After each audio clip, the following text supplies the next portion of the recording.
রাজধানীর নর্দায় দুই বাসের সংঘর্ষের ঘটনায় 4 জনের মৃত্যু হয়েছে। এ ঘটনায় আহত হয়েছে অন্তত 10 জন। ভোর 6টার দিকে এই দুর্ঘটনাটি ঘটে। প্রত্যক্ষদর্শীরা জানান, ভোরে নর্দায় আকাশ পরিবহনের একটি বাসকে পেছন থেকে ধাক্কা দেয় ঢাকা বরিশাল রুটে চলাচলকারী ইসলাম পরিবহনের একটি বাস। এতে আকাশ পরিবহনের বাসটির এক পাশ দুমড়ে মুচড়ে যায়।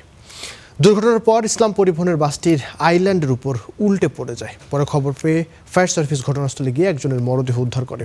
আহতদের কুর্মিটোলা ও বারিধারা জেনারেল হাসপাতালে নেওয়া হয়। পরে আহতদের মধ্যে আরও 3 জন মারা যান। বাড্ডা থানা পুলিশ জানায়, দুর্ঘটনার বিষয়টি খতিয়ে দেখা হচ্ছে। এছাড়া আলাদা দুর্ঘটনায় বগুড়ায় 2 জন এবং জামালপুরে 1 জনের মৃত্যু হয়েছে।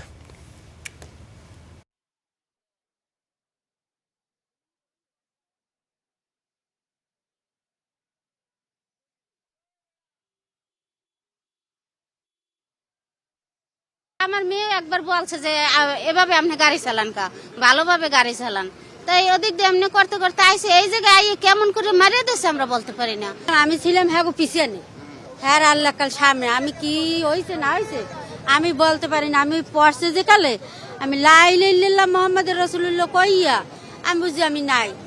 ইসলামিক যে বরিশাল টু তালতলা যে আপনার গামী বাসটাই রয়েছে, উনি মাঝখানের যে লেনটি রয়েছে এই লেনটি অতিক্রম করে আকাশ পরিবহন গাড়িটাকে ধাক্কা মারে।